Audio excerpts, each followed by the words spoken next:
आदरणीय प्रधानमंत्री जी, उत्तर प्रदेश के आदरणीय मुख्यमंत्री जी, आदरणीय राज्यपाल महोदया,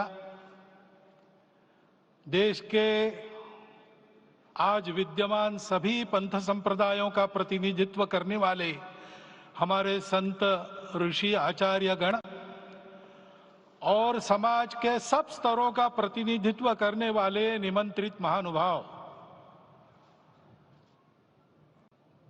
आज का आनंद शब्दों में वर्णनातीत है और उसके वर्णन करने का प्रयास इसके पहले के वक्तव्यों में अच्छा हो गया है। यह भी बता दिया गया है और हम जानते भी हैं कि आज अयोध्या में रामलला के साथ भारत का स्व लौट के आया है।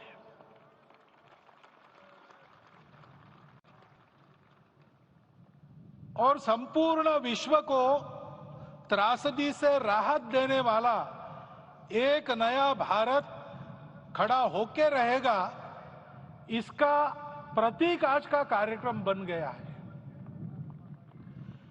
ऐसे समय में आपके उत्साह का, आपके आनंद का वर्णन कोई नहीं कर सकता। हम यहां पर अनुभव कर रहे, पूर्ण देश में यही वातावरण है।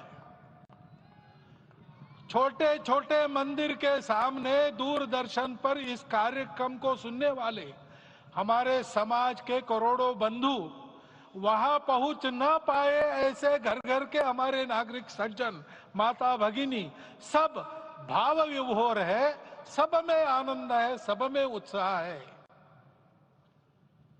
और ऐसे समय में जोश की बातों में थोड़ी सी होश की बात करने का काम मुझे ही दिया जाता है।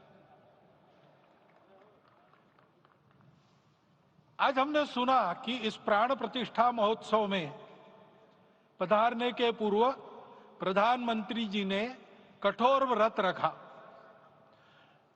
जितना कठोर व्रत रखने को कहा था, उससे कई गुना अधिक कठोर व्रताचरण उन्होंने किया। मेरे पुराना उनसे परिचय है, मैं जानता हूं वो तपस्वी है ही,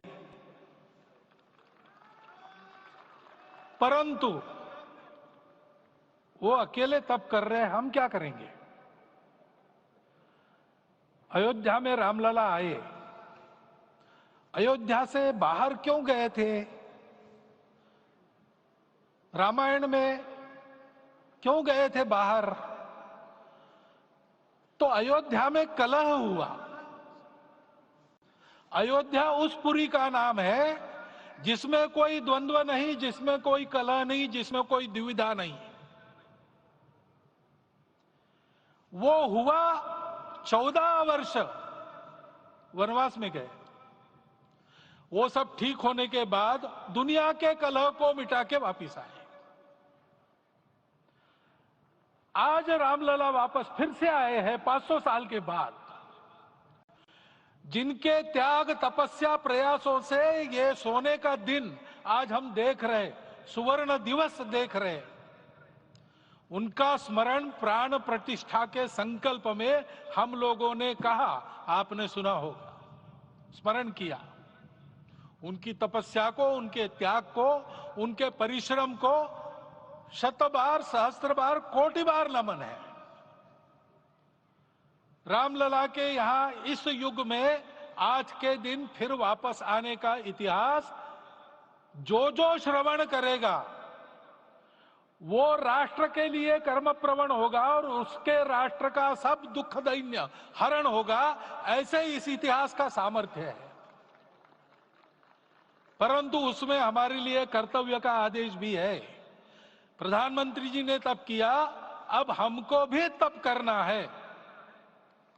राम राज्य आने वाला है, वो कैसा था, दैहिक दैविक भौतिक तापा, राम राज नहीं कहु व्यापा, सब नर करहि परस्पर प्रीति, चलहि स्वधर्म निरत श्रुति नीति, सब निर्दंभ धर्म रत पुनि, नर अरु नारी चतुर सब गुनी, सब गुणज्ञ पंडित सब ज्ञानी, सब कृतज्ञ नहीं कपट सयानी।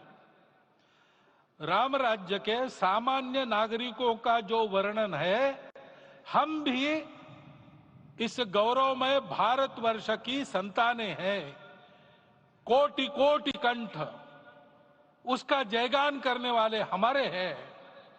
हमको इस प्रकार के व्यवहार को रखने का तप आचरण करना पड़ेगा। हमको भी सारे कलह को विदाई देनी पड़ेगी। छोटे छोटे परस्पर मत रहते हैं, छोटे छोटे विवाद रहते हैं, उसको लेकर लड़ाई करने की आदत छोड़ देनी पड़ेगी। आखिर है क्या? ये बात बताई वो सामान्य नागरिक कैसे थे? निर्दंभ, प्रामाणिकता से आचरण करने वाले, केवल बातें करने वाले नहीं और बातें करके उसका अहंकार पालने वाले नहीं थे। काम करते थे, आचरण करते थे और अहंकार नहीं था। ऐसे वो थे और धर्मरत थे। यानी क्या थे? इस पर कठिन भाषा में प्रवचन बहुत लंबा हो सकता है, लेकिन थोड़े में धर्म के जो 4 मूल्य जिनकी चौखट पर धर्म है, ऐसा श्रीमद् भागवत में बताया है, सत्य, करुणा, शुचिता, तपस, उसका आज हमारे लिए युगानुकूल आचरण क्या है? तो सत्य कहता है कि सब घटों में राम है, ब्रह्म सत्य है, वही सर्वत्र है। तो हमको ये जानकर आपस में समन्वय से चलना होगा, क्योंकि हम चलते हैं, सबके लिए चलते हैं, सब हमारे हैं, इसलिए हम चल पाते हैं। और इसलिए आपस में समन्वय रखकर व्यवहार करना, यह धर्म का पहला जो पैर है, सत्य, उसका आचरण है। करुणा दूसरा कदम है, उसका आचरण है सेवा और परोपकार। सरकार की कई योजनाएं गरीबों को राहत दे रही, सब हो रहा है, लेकिन हमारा भी कर्तव्य है, ये सब समाज बांधव हमारे अपने बंधु है।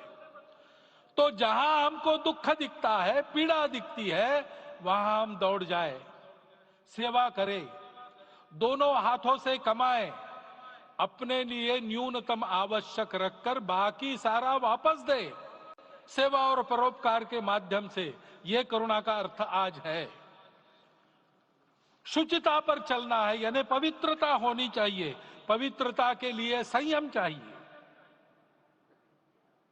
अपने को रोकना है। सब अपनी इच्छाएं, सब अपने मत, सब अपनी बातें ठीक होंगी ही ऐसा नहीं, और होगी तो भी अन्यों के भी मत है, अन्यों की भी इच्छाएं हैं। और इसलिए अपने आप को संयम में रखते हैं तो सारी पृथ्वी सब मानवों को जीवित रखेगी। गांधी जी कहते थे, earth has enough for everyone's need, but it cannot satisfy everyone's greed. तो लोभ नहीं करना, संयम में रहना और अनुशासन का पालन करना, अपने जीवन में अनुशासित रहना, अपने कुटुंब में अनुशासन रहना, अपने समाज में अनुशासन रहना। सामाजिक जीवन में नागरिक अनुशासन का पालन करना। भगिनी निवेदिता कहती थी कि स्वतंत्र देश में नागरिक संवेदना रखना और नागरिक अनुशासन का पालन करना, यही देशभक्ति का रूप है। इससे जीवन में पवित्रता आती है। और तपस का तो मूर्तिमान उदाहरण आपके सामने आज दिया गया। व्यक्तिगत तपस तो हम करेंगे, सामूहिक तपस क्या है? संगच्छध्वम संवदध्वम सम वो मनांसी जानता। हम साथ चलेंगे, बोलेंगे आपस में, उसमें से एक सहमति का संवाद निकालेंगे, एक ही भाषा बोलेंगे, वो वाणी मन वचन कर्म समन्वित होगा और मिलके चलेंगे, अपने देश को विश्व गुरु बनाएंगे। ये तपस हम सबको करना है। 500 वर्षों तक अनेक पीढ़ियों ने लगकर परिश्रम करके, प्राणों का बलिदान देके, खून पसीना बहाकर आज ये आनंद का दिन सारे राष्ट्र को उपलब्ध करा दिया। उन सब के प्रति हमारे मन में कृतज्ञता है। मैं यहाँ बैठता हूं तो मेरे मन में विचार आता है कि मुझे बिठाया, मैंने क्या किया? वो तो जो उन्होंने किया उसका प्रतिनिधि भी मुझे बनाया गया है। उस प्रतिनिधि के नाते मैं ये अवदान स्वीकार करता हूं और उन्हीं को अर्पण करता हूं। परंतु उनका ये व्रत हमको आगे लेके जाना है। जिस धर्म स्थापना विश्व में करने के लिए राम का अवतार हुआ था, उस धर्म स्थापना को अनुकूल स्थिति अपने आचरण में अपने देश में उत्पन्न करना, यह अपना कर्तव्य बनता है। रामलला आए हैं हमारे मन को आह्लादित करने के लिए, उत्साही करने के लिए, प्रेरणा देने के लिए, साथ साथ इस कर्तव्य की याद दिलाकर उसमें कृति प्रवण करने के लिए आए हैं। उनका आदेश सर पे लेके हम यहां से जाए। सब लोग तो यहां आ नहीं सके, लेकिन वो सुन रहे, देख रहे। अभी इसी क्षण से इस व्रत का पालन हम करेंगे तो मंदिर निर्माण पूरे होते होते विश्व गुरु भारत का निर्माण भी पूरा हो जाएगा। इतनी क्षमता हम सबकी है। इसका मैं एक बार स्मरण देता हूं, आप सबको धन्यवाद देता हूं और मेरे 4 शब्द समाप्त करता हूं।